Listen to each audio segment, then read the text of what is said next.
Right, to replace the glow plug you need to take the top or the cover off of your heater. You can do this while it's still fixed in situ wherever you've got it installed. You just need to remove the end cap as shown here and lift the top cover off. That reveals the glow plug as indicated here. It's the one with the orange grommet on it. But before you can remove the glow plug, you need to remove the circuit board as shown here. Sometimes it's an Allen screw, sometimes or socket screw, sometimes it's just a normal screw. You need to just remove that, and that little clip on the right hand side, just squeeze that in. The board will lift up. If it doesn't come right up, on the right hand side there's a little grommet that holds the cable into the side of the as you can see, I'm now removing the little grommet on the side there. Lift that up, you can get to the back of the circuit board now and just remove the clip.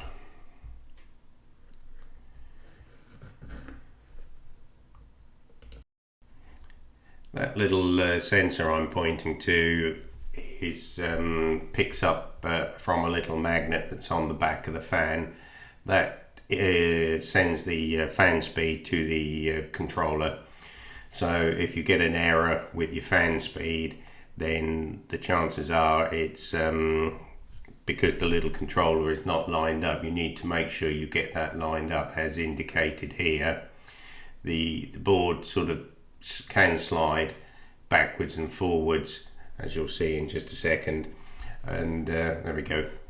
And if you get it in the wrong position, it doesn't connect to the magnet properly and it doesn't pick up the fan speed, so the control thinks there's an error. So when you're putting it back together, just make sure you've got it in the right position, and if you hear a clicking from the fan, the chances are it could be because it's too close to the back of the fan and it's catching on the magnet and causing a clicking sound. So if your fan is whirring, then that's very likely what the problem is, or you've got a worn bearing on the fan.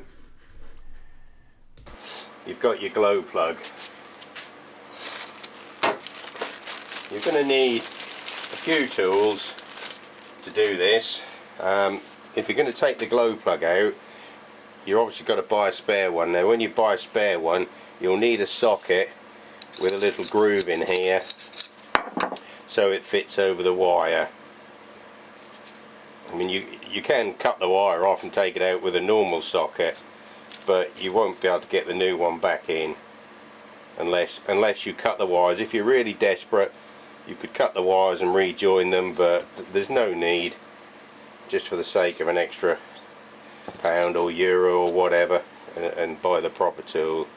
So that slides over the wires like that. Slides over the wires.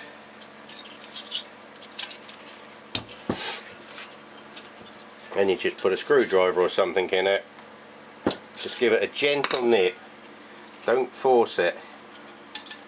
And then gently unwind the glow plug. Okay, there's your glow plug.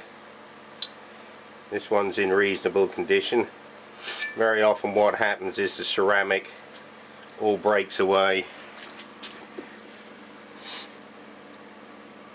Very often what happens is the ceramic breaks away from the glow plug and it then stops being effective, because this actually glows red hot when your heater is starting.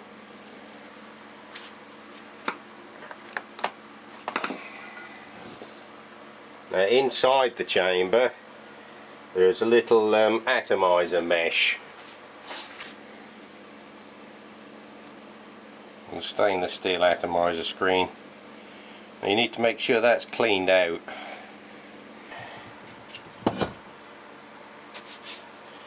Now to put the glow plug back in, obviously that's just the reverse of taking it out. Just inspect it, make sure it looks okay. Any signs of trouble, get rid of it and get another one.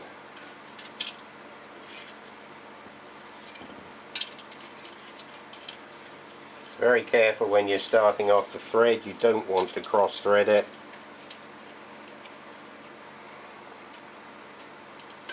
Get your little socket on there.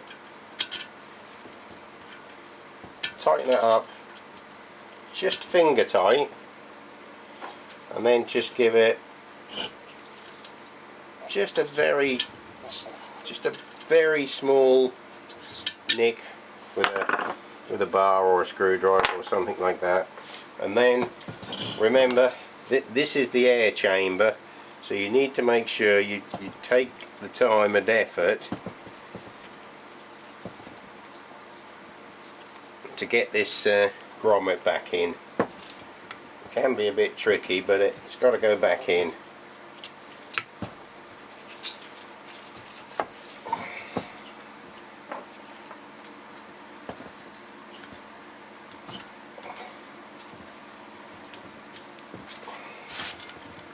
Okay, just sort of go around it with a screwdriver or a bit of wood or something.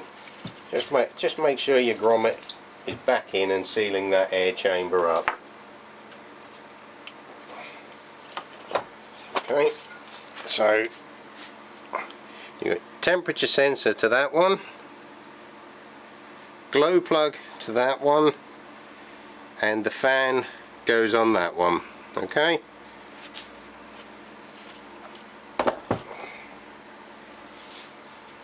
And then just make sure your wires are tucked around there and pop it back in there and screw it back into position.